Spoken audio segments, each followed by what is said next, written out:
একটা সময়ের কথা, সবুজে ঘেরা এক সুন্দর বনে বাস করত এক দুষ্টু আর আত্মবিশ্বাসী খরগোশ। সে সবসময় গর্ব করে বলতো, আমার মতো দৌড়াতে কে পারে? আমি তো যেন বনের বজ্রবেগ। সবার সামনে খরগোশ লাফিয়ে লাফিয়ে নিজের দৌড় দেখাতো আর হাসাহাসি পড়তো ধীর গতির প্রাণীদের নিয়ে। একদিন সে দেখলো কেঁচো ধীরে ধীরে মাটির ওপর দিয়ে এগোচ্ছে। খরগোশ হেসে বলে, এই যে কেঁচো ভাই, এত ধীরে চললে তো এক জায়গা থেকে আরেক জায়গায় পৌঁছেতেই তোমার জীবন শেষ হয়ে যাবে। কেঁচো শান্ত গলায় বলল, গতি যতই বেশি হোক, শেষ পর্যন্ত পৌঁছাতে হলে ধৈর্য দরকার খরগোশ ভাই। এই কথায় খরগোশ আরো হাসলো, আমার মতো ধৈর্য নিয়ে আমি কি করব?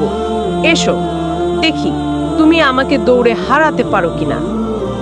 কেঁচো একটু অবাক হলেও রাজি হয়ে গেল। ঠিক হলো, তারা কাল সকালে এক দৌড় প্রতিযোগিতায় নামবে। বনের সবাই খুব উত্তেজিত। পরদিন সকাল, সূর্য উঠেছে, প্রাণীরা জড়ো হয়েছে দৌড় দেখতে। গাছের গুড়িতে দাঁড়িয়ে কাঠবিড়ালি বাঁশি বাজায়। দৌড় শুরু। খরগোশ লাফাতে লাফাতে অনেক দূর চলে গেল। কেঁচো ধীরে ধীরে এগোচ্ছে। কিছুক্ষণ পর খরগোশ পেছনে তাকিয়ে দেখে কেঁচো তো বহু পিছনে। খরগোশ শেষে বলে, এভাবে চললে কেঁচো সন্ধ্যার আগেও ফিনিশ লাইনে পৌঁছাতে পারবে না। আমি একটু গাছের ছায়ায় বিশ্রাম নিই, এমনিতেও জিতবই। সে গাছতলায় শুয়ে আরাম করে ঘুমিয়ে পড়ল। অন্যদিকে কেঁচো তার ধীর পা ফেলে এক পা করে এগোতেই থাকলো। রোদ গা দিয়ে গড়িয়ে পড়ছে, পায়ের নিচে মাটি গরম, কিন্তু সে থামেনি। দর্শকেরা ধীরে ধীরে অবাক হয়ে দেখতে লাগলো, কেঁচো সামনে এগোচ্ছে। ঘন্টা কেটে গেল, খরগোশ তখনও ঘুমে। কেঁচো এক সময় পৌঁছে গেল দৌড়ের শেষ লাইনে। সবার মুখে বিস্ময় আর হাততালি, কেঁচো জিতেছে।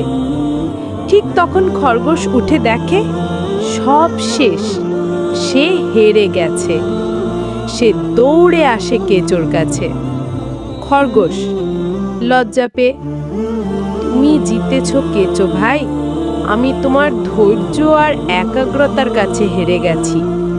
কেঁচো হেসে বলে, দেখো খরগোশ, জীবনে জিততে হলে শুধু গতি নয়, ধৈর্য, পরিশ্রম আর নিয়মিত চেষ্টাও দরকার।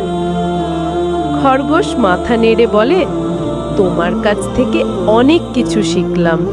এই গল্প থেকে শেখা যায় যে ধীরে চলেও লক্ষ্য ঠিক থাকলে আর না থামলে শেষমেশ জয় আসে। সুতরাং উদ্দেশ্য পর্যন্ত পৌঁছানোর আগেই থেমে যাওয়া উচিত নয়। কেঁচো এবং খরগোশের এই গল্পটি মোটামুটি সবাই জানে, কিন্তু এই গল্পটির দ্বিতীয় অংশে কি হয়েছিল তা কিন্তু অনেকেরই অজানা। আসুন আমরা এই গল্পের দ্বিতীয় পর্বে জেনে নেব যে গল্পের দ্বিতীয় অংশ কি ছিল। অপেক্ষা করুন এবং সঙ্গেই থাকুন, আর চোখ রাখুন আমার এই চ্যানেলে। অতি শীঘ্রই এই গল্পটির দ্বিতীয় অংশ আসতে চলেছে। গল্পটি যদি আপনাদের কাছে ভালো লেগে থাকে তাহলে অবশ্যই সাবস্ক্রাইব করবেন এবং একটি লাইক করবেন, এবং এই রকম শিক্ষণীয় গল্প অন্য কেউ শোনার সুযোগ করে দিবেন। ধন্যবাদ। আপনার দিনটি শুভ হোক।